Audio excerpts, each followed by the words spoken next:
Viewers, welcome back to my channel. వీడియోని start చేసే ముందు నాది ఒక చిన్న రిక్వెస్ట్ అండి. మీరు కనుక ఛానల్ని ఫస్ట్ టైం విజిట్ అయినట్లయితే దయచేసి సబ్స్క్రైబ్ చేసుకొని సపోర్ట్ చేయండి. ఈ కంటెంట్ కనుక మీకు ఇన్ఫర్మేటివ్గా అనిపిస్తే లైక్ చేసి సపోర్ట్ చేయండి. Thank you guys.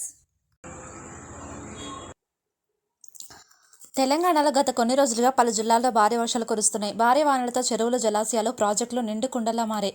అయితే ఇప్పట్లో వర్షాలు తెలంగాణలో వీడేలా కనిపించడం లేదు. రాష్ట్రంలో నేడు కూడా వర్షాలు కురుస్తాయని హైదరాబాద్ వాతావరణ శాఖ అధికారులు వెల్లడించారు. తెలంగాణ వ్యాప్తంగా నేటి నుంచి 6 రోజుల పాటు భారీ వర్షాలు కురుస్తాయని అన్నారు.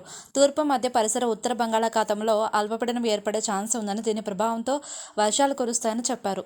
నేడు మంచిర్యాల, నిర్మల్, నిజామాబాద్, పెద్దపల్లి, జగిత్యాల, ములుగు, ఆదిలాబాద్, కొమరం భీం, ఆసిఫాబాద్, జయశంకర్, భూపాలపల్లి, భద్రాద్రి కొత్తగూడెం, ఖమ్మం జిల్లాల్లో భారీ వర్షాలకు అవకాశం ఉందని అన్నారు. ఈ మేరకు ఆయా జిల్లాలకు ఎల్లో అలర్ట్ జారీ చేశారు. ఇక మిగిలిన జిల్లాల్లో ఓ మోస్తరు వర్షాలకు కురిసే ఛాన్స్ ఉన్నట్లు పేర్కొన్నారు.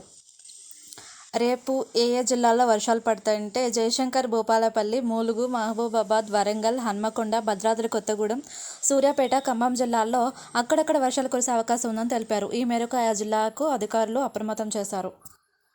భారీ వర్షాలతో పాటు ఎదురుగాలులు కూడా వీచే అవకాశం ఉందని పేర్కొన్నారు. గంటకు 30 నుంచి 40 కిలోమీటర్ల వేగంతో ఎదురుగాలులు వీస్తాయని అన్నారు. ఉరుముల మెరుపులతో పాటు పలు జిల్లాల్లో పిడుగులు కూడా పడే ఛాన్స్ ఉందని ప్రజలు అప్రమత్తంగా ఉండాలని సూచించారు.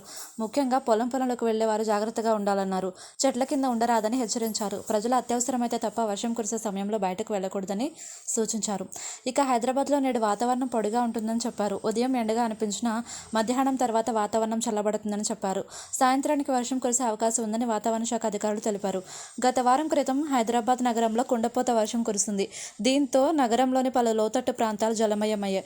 భారీగా ట్రాఫిక్ జామ్ ఏర్పడింది. స్కూళ్లకు కూడా సెలవులు మంజూరు చేశారు.